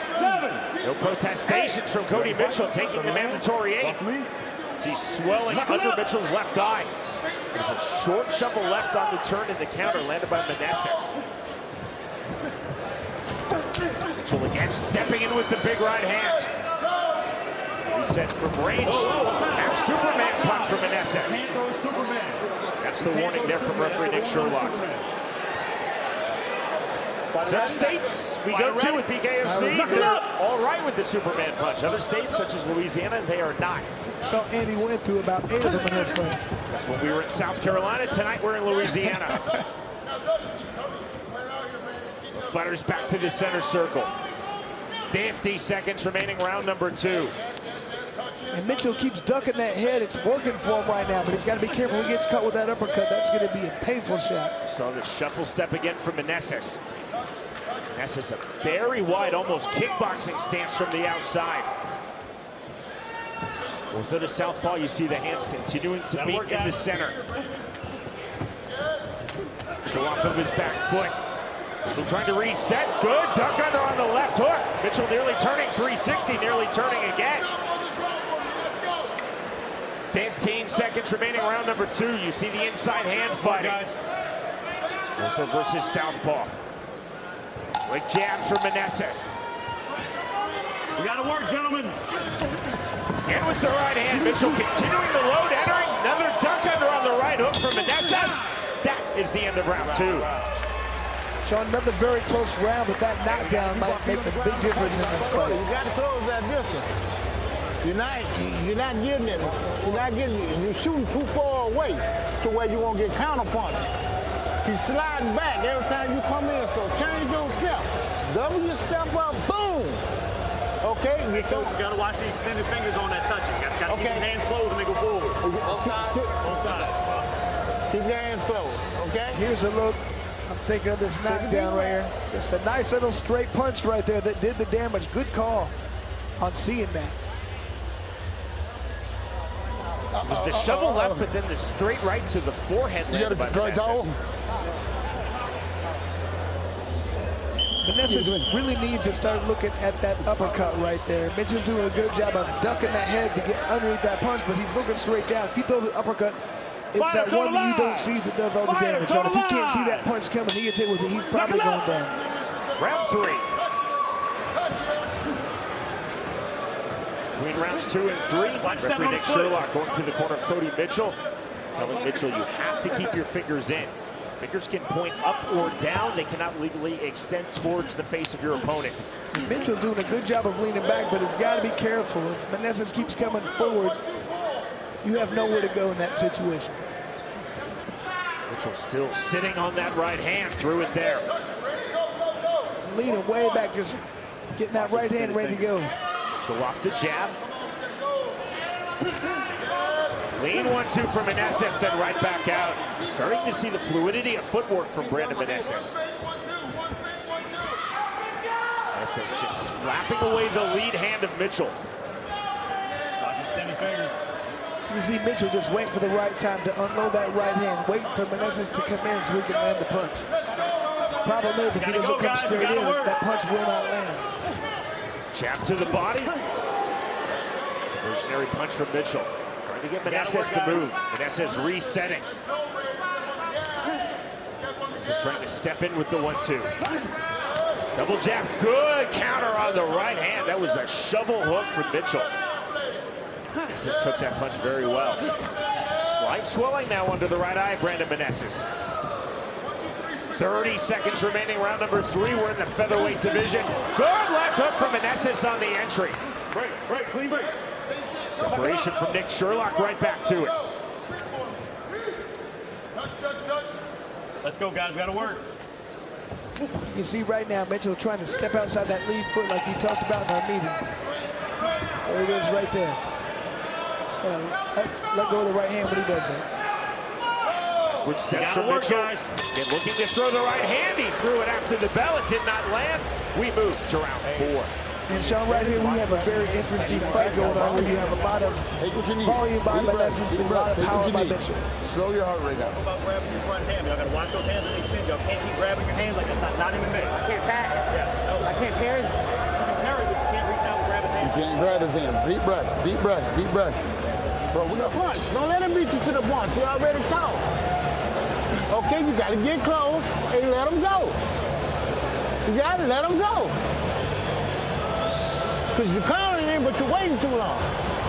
Right, left, right, let the ball go like we do in the gym. Okay? Got anything you want to add, Mr. John? He's good. When he overextends, be there to throw back. Let's go. Good corner work being done by both sides. They're both basically going over the game plan they told us in the fighter meetings, and both coaches are talking about that right now. Knuckle up! Call him knuckle up from Nick Sherlock, round number 4. Pressure off the scratch line from Cody Mitchell. 1-2 again, and there's that long right jab from the southpaw stance of the naturally right-handed Brandon Meneses. There's the right hand on the step-in from Mitchell. Mitchell on the lead, left hook, right hook. Took Meneses off the striking line. Meneses has taken some very hard shots. Watch those extended fingers. Continual hand fighting on the inside. Last warning. Just a long rangefinder jab of Meneses. Bringing up the left hand. Rear right bolo punch just missed from Mitchell. He threw that big. Those wide punches right there. Meneses just pointed down now, pointing forward. My time. Can't extend your fingers.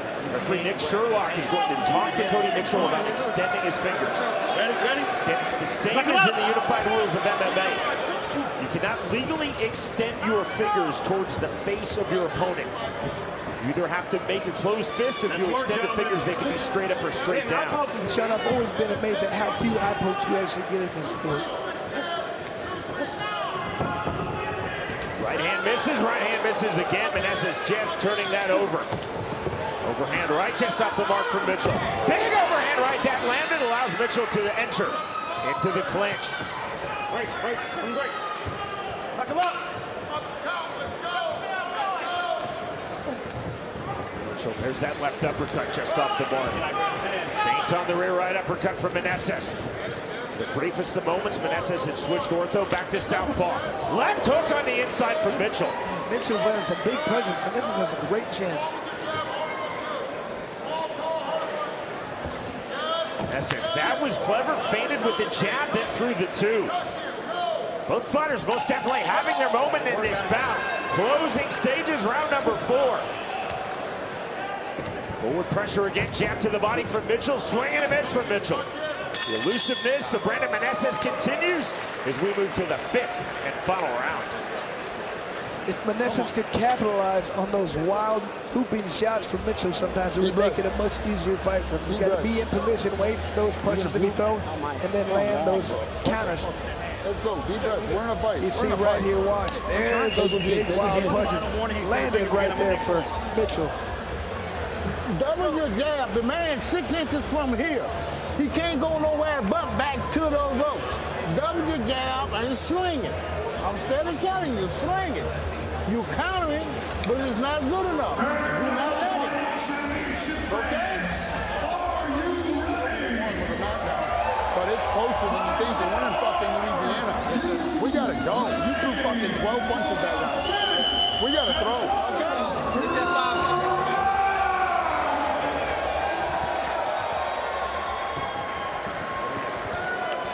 Johnny Bedford telling his fighter, Brandon Meneses, it's closer than you think. I agree with that one, John. And as you think about the 3 Louisiana judges' scorecards, go back to round number 2. That's the lone knockdown in this fight as we start now round number 5. Meneses dropping Mitchell. Presumably, we say presumably at 10-8. Real-time scoring in Louisiana. We're not privy to the judges' scorecards or the fighters in their corners. Back to the inside. Cody Mitchell to the body. Break. Buckle up. The hook draws the separation, snatched by Meneses. So with the right hand on the entry again, counter right hand from Meneses. And good pressure right now by Cody Mitchell, just pushing the pace, landing hard shots. Meneses resetting in the center circle, coming forward off the 1-2, then the check hook. Fading on the right uppercut is Brandon Meneses. Off the jab to back off Mitchell. Mitchell again looking for the entry on the right hand. Let's keep working. Good forearm blocks from Mitchell. Good straight punches from Meneses coming forward. Just missing with the left hand. Overhand right off the mark. There's that jab right back from Meneses. 45 seconds remaining in this fight. That wild right hand again from Mitchell land. This is easy to keep moving to the right. When he moves to the right and lands that jab, he's opening himself up for that, to land that big left. Swelling and a slight cut now under Mitchell's left eye. That was clever. That was left hand getting through from Meneses. Overhand right missing. There's the right hand on the entry again from Cody Mitchell into the clinch. Mitchell over the neck of Meneses. That's the reason for the quick separation from Nick Sherlock. Stretch drive of a very entertaining, very competitive featherweight fight. 10 seconds, gentlemen. The hand fighting continues. Overhand right, the turn into the clinch once more. Hard overhook snatched by Mitchell. Right hands to the bell. That is the end of the fight. And Sean, I'm not in the judging right here, but we can see that knockdown could be the difference in the fight right here. Very well could even make it a draw, who knows? A draw is certainly on the table, and again, we're not privy to the 3 Louisiana judges' scorecards, but there's a lot of assuming that's going to happen here, Chris. Yeah. In the knockdown round, which was round number 2, Meneses dropping Mitchell. Okay, let's assume that's at 10-8. If you assume that Mitchell then wins 3 of the other 4 rounds, that's a draw. Possible. Yeah, but like you said, assume nothing. That's not just in bare knuckle, that's in all combat sports judging. This is a very good commission state, Louisiana, but if judges see different things, they react to different things. And you can see right here, a lot more punches thrown, landed, and a better percentage for Cody Mitchell right there. And a lot of those were power shots. Much better on head strikes as well. 57 to 35%. And even at distance, those were coming from wide angles and looping, and a lot of those still landed for Mitchell.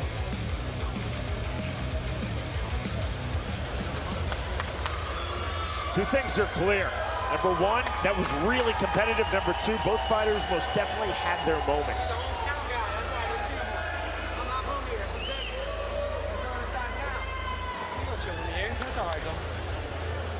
Jeff Houston is to the right of our commentary position. Y'all know who I'm talking about. He's at the Louisiana Athletic Commission table. People out there know exactly who I'm Uh-oh, Sean. Long time in between. You know what that could indicate right there. Could indicate, and it usually does, a delay. Something other than a unanimous decision. We shall see. See that swelling, that cut under Mitchell's left eye. Here is Jeff Houston. Ladies and gentlemen, after completing the scheduled 5 rounds, here are the score totals from our judges at ringside. Judge Verdine, 48-46 in favor of Meneses. And Judge Singletary and Judge Thibodeau, 47-47. Ladies and gentlemen, this fight is ruled a majority draw. And Sean, it was that knockdown in round 2 that caused that draw. We kind of talked about it. Very close competitive fight. I have no problem with it being a draw. We assumed the scenario, and that's how the scenario played out for 2 of the 3 Louisiana judges. 10-8 for Meneses in round number 2, but then Mitchell winning 3 of the other 4 rounds. So 48-46 Meneses, and then 47-47, 47-47. Hard fought, well fought, extremely competitive from both fighters. This bout ends Cody Mitchell versus Brandon Meneses in a majority draw.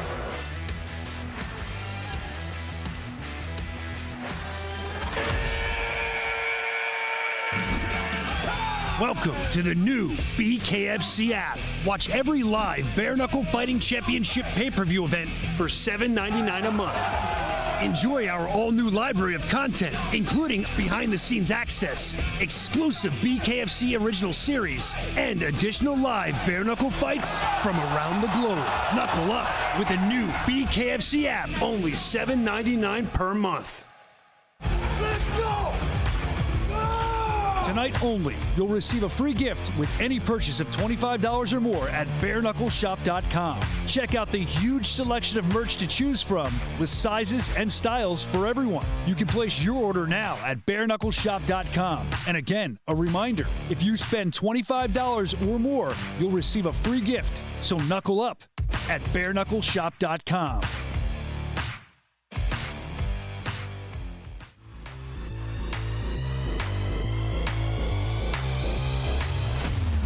What a performance from Jake Lindsey. Showed so much poise out there. I cannot wait to see this guy progress in this weight class. Connor Tierney now 7-1 in bare knuckle, 2-0 in BKFC. Combination on the inside. Tierney now coming forward. Straight right hand by Jake Lindsey.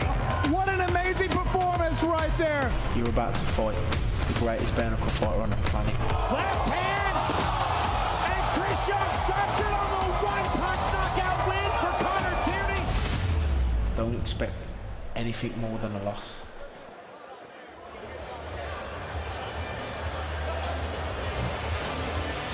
In the middleweight division, our tale of the tape is presented by Crescent Tools. Brett Williams versus Blake Lacaze.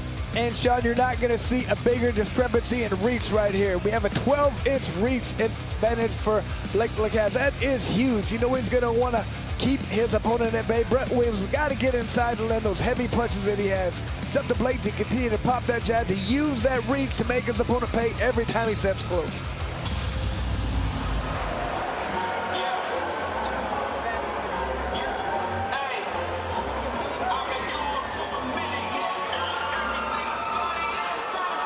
This is bout number 2 in BKFC for Blake Lacaze. He's also had 20 pro boxing matches. Lacaze told us in our fighter meeting that he's been working on a tight striking guard, much tighter than he uses as a professional boxer. Lacaze said, as he does in professional boxing, he wants to stay on the outside, and from the outside use excellent lateral movement. Absolutely, Sean said he feels like his opponent is going to be very surprised by his power. He knows his opponent's going to try and slip that jab to get inside. That's where the uppercuts come in. Lacaze against 6'7" to Brett Williams 5'9", said Everything will flow off of my long-range jab. If Williams comes forward, has his hands high, I'm going to pull his lead hand down and then throw long, straight punches back to the outside. Lacaze also said, if I can maintain my range and my lateral movement, this will be a quote-unquote fairly easy fight for me. Feels like that could be the case, Sean, like you said. He knows his opponent is tough. Feels like when he gets inside, he will even clinch against his opponent. He's been working on that quite a bit, but obviously his main goal, stay outside, stay long, win this fight. Brett Williams made his BKFC debut June of last year. He defeated Frankie Shugart by first-round KO. And you can just hear what we talked about, the power this guy possesses. Comes in, he's not going to try and out-jab you. He's going to try and throw bombs the entire time. Close that gap, close that distance, not give you any room to breathe. And just like right there, comes inside, landing the hard punches, waiting for the right time, overwhelming you with volume. He feels like he has power in both hands, and if he lands them, he's going to hurt you.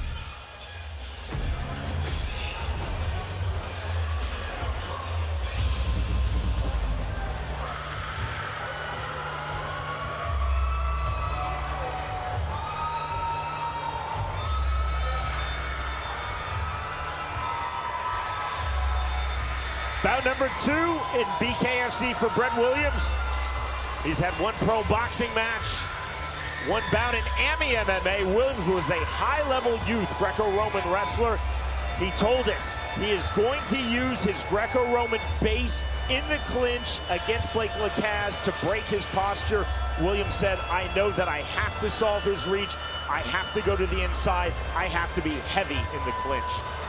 He's been sparring with a lot of very tall guys to try and work on this, and in there he's been able to figure out exactly what he needs to do to get inside. Keep the head off center, angles, use lateral movement. These are the things he can use to get inside and do his damage. Williams had the quote of our fighter meetings.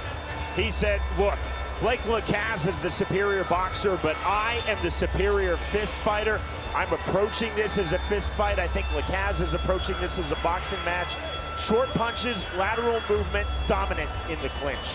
One thing I really liked when he said he has to keep his emotions in check. Sometimes if he gets too frustrated out of his comfortable rhythm, it is a problem. If he can keep everything in check right there, it feels like he's gonna win the fight.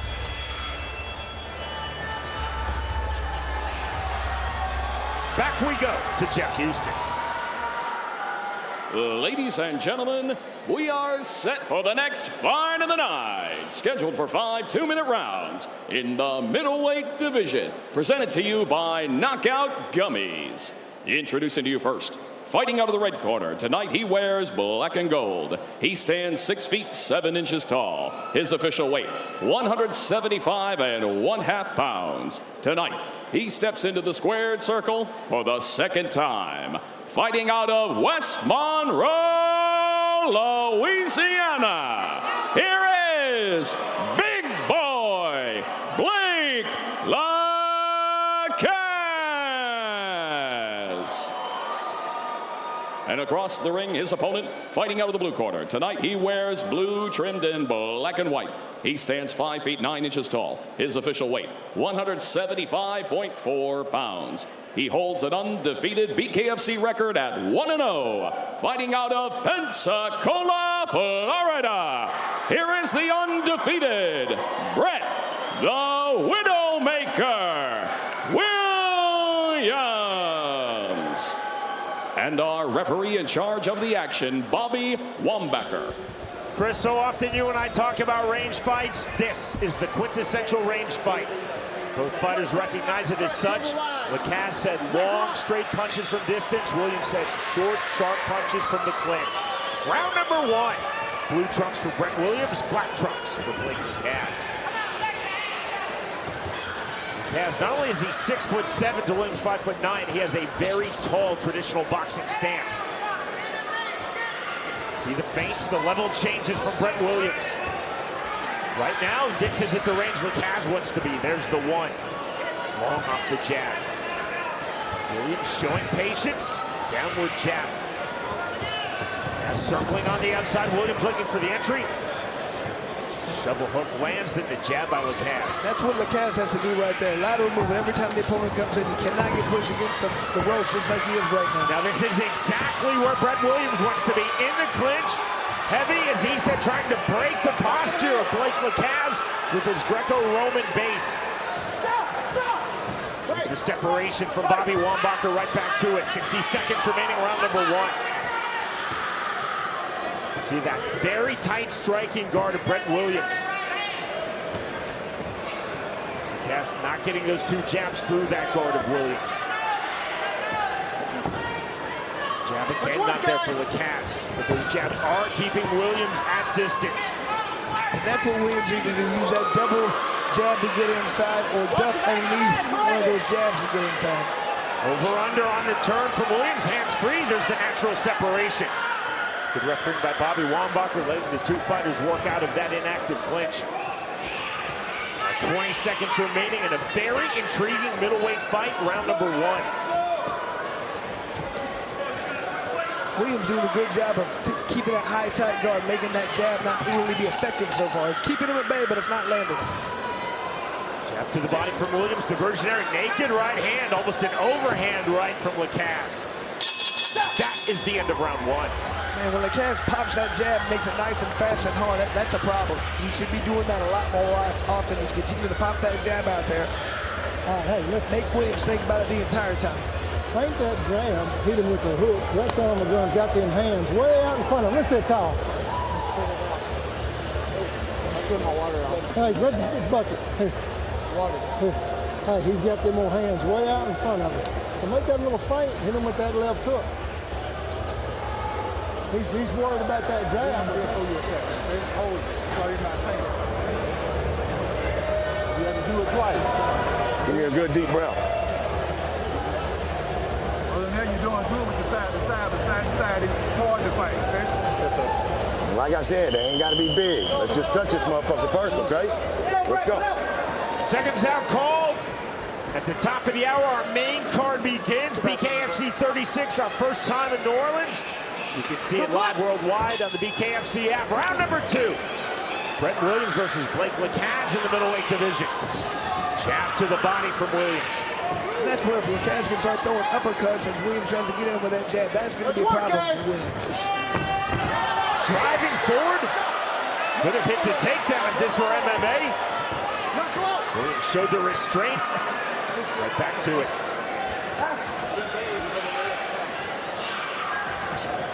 And Williams cannot stand out there and move back and forth and eat those jabs. He's got to really push out that back foot, get inside. Last sequence, referee Bobby Wambacher was in as quickly as Brett Williams. Long jab from Lacaze. There's that uppercut. He needs to keep trying to throw that. That's really going to make Williams think twice when he does his head down. Let's work, guys. Lacaze open guard. See, he's actually trying to wave Williams in now. Williams obliges. Williams, when he's getting, he's not throwing punches. He's just looking to clinch. He needs to get in and throw some overhands as opposed to work that body. You have a large body in Lacaze. He needs to hit it. That's not clowning from Blake Lacaze. Waving the fingers. Definitely shows that he's feeling pretty good about things right now in this fight. Hook jab from range from Lacaze. 35 seconds remaining, round 2. Looking for the entry on the left hand is Brett Williams. Right back to the outside. Long, stiff jab again from Lacaze. Lacaze looks really on point right now. As these punches are coming at him, he's countering very well. Seeing the jab and the hook jab from range from Blake Lacaze. Again, waving the fingers. There's the right hand. Smear of blood on the forehead of Brett Williams. Stop, guys, stop! Time! Wait! Time called by referee Bobby Wambacher. That's at the 10-second clap. There's the first appearance of the night of BKFC's Chief Medical Officer, Dr. Don Ruzzi.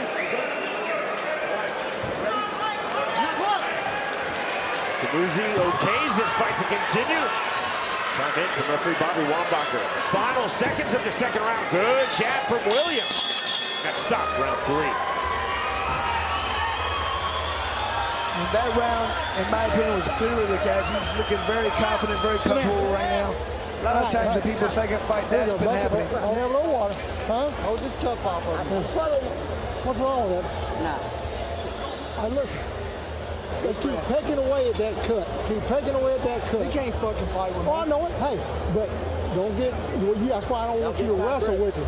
He's in the side. You don't want him catching you with that darn overhand right. Keep that jab. We'll still get him out of here, I promise you. If he bends on up in there, bring him up with that right hand. And that's what peck away. Hey, keep going to say right there. Throw that uppercut. There you go, Tony. Don't get careful. Don't get careful sitting still. Keep working the range. Bend your fucking knee and set out. Fight like you know. Keep him on that outside.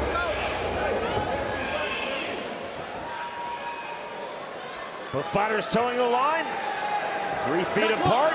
Up to scratch, round number 3. More pressure off of scratch for Blake Lacaze. And right now, Williams really needs to start getting inside. He cannot stay outside. But when he gets in, he needs to start throwing punches. There he goes. On cue, Williams to the inside. Right hands to the body. Lacaze staying very heavy on the neck. Big shots to the body now from Brent Williams.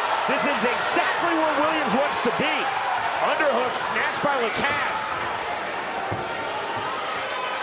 Again, Lacaze has no pro or MMA experience. Williams, MMA experience as well as Greco-Roman wrestling experience. Naked rear right hook, swung and missed by Blake Lacaze. A bit of an audacious punch, back to the jab, which has far and away been his most effective punch to this fight. Jab again from Lacaze. You see Williams is having problems out that left eye right now. Lacaze right now, it's all about the one from range. The big smear of blood on the forehead of Brent Williams. See Lacaze's face relatively clean. And if I'm Lacaze right now, some 1s and 2s. Big right hand. Target that cut right now. Might put it into this fight right now. There's the jab again from Lacaze. And Williams right now staying on the outside. The worst place he could be. He needs to push off, get inside, wait for that jab, come underneath it, and out throw punches. Duck under from Williams, but he's playing a lot of defense at the moment. I just don't know if Williams can see well enough right now to push off and get inside or duck underneath that jab. Can you see the wagging of the fingers by Lacaze? Earlier I thought that he was trying to wave in Williams. Now I think he's just trying to do it just to keep himself active, almost reminding himself to keep his hands high. I don't think there's any mocking or clowning with that. That is the end of round 3. At the top of the hour, our main card begins. Scan that QR code that you see bottom right of your screen. You can also go online to BKFC.com. Watch worldwide our main card, 9 fights in total. Again, we begin top of the hour from New Orleans, BKFC 36 on the BKFC app. What you taking, Brett? Talk to me. The face is a mess right now for Williams. Got a cut over it, right in the middle of his forehead right there, and then that left eye is closing up quickly. I don't like what I'm seeing. Here's what I'm telling you, Brett. I don't want to look like a quitter. Hey, it ain't about that. We live to fight another day. Stop it. I think sounds like they're going to stop the fight there, Stop Joe. it. The corner has stopped this fight. Brett Williams told his corner, I don't want to look like a quitter, and they said, we'll live to fight another day. With that, this is a corner stoppage, and with that, win number 1 in BKFC for Blake Lacaze. And look at the class of Lacaze in victory. These are 2 quality people, quality fighters, but quality human beings. A range fight, we talked about, Chris, and the range was controlled and ultimately dominated by Blake Lacaze. And Sean, we've talked about it a couple of times here. When somebody's second fight here, the first time they're not sure what's going on. The second fight, they look much better, and that's what we saw. Lacaze looked fantastic, calm, cool, collected, just landed good punches. Never got out of where he needed to be, in position the entire time. Won a comeback fight. He looked fantastic. We go to Jeff Houston. Ladies and gentlemen, the blue corner calls a stop to this fight at the conclusion of round number 3. For your winner by TKO, Big Boy, Blake Lacaze. Sean, what a fight for Blake Lacaze. He could be a problem with that height and range. He looks like he knows how to use it. He could be a problem for everybody in this weight class. I am a massive believer that a fighter's corner should always be their advocate and never their bully. We often see bully corners. Brett Williams' corner, they were his true advocate. Brett Williams is an extremely tough, talented fighter. Blake Lacaze made it his fight. With the range, with the jab, and negating that heavy clinch. The winner, by way of third-round TKO due to corner stoppage, Blake Lacaze defeats Brett Williams.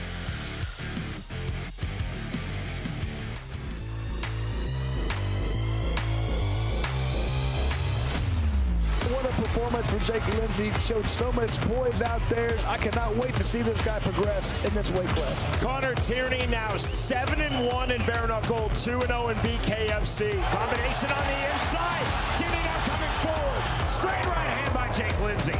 What an amazing performance right there. You're about to fight the greatest bare knuckle fighter on the planet. Left hand. And Chris Young stops it on the one-punch knockout win for Connor Tierney. Don't expect anything more than a loss.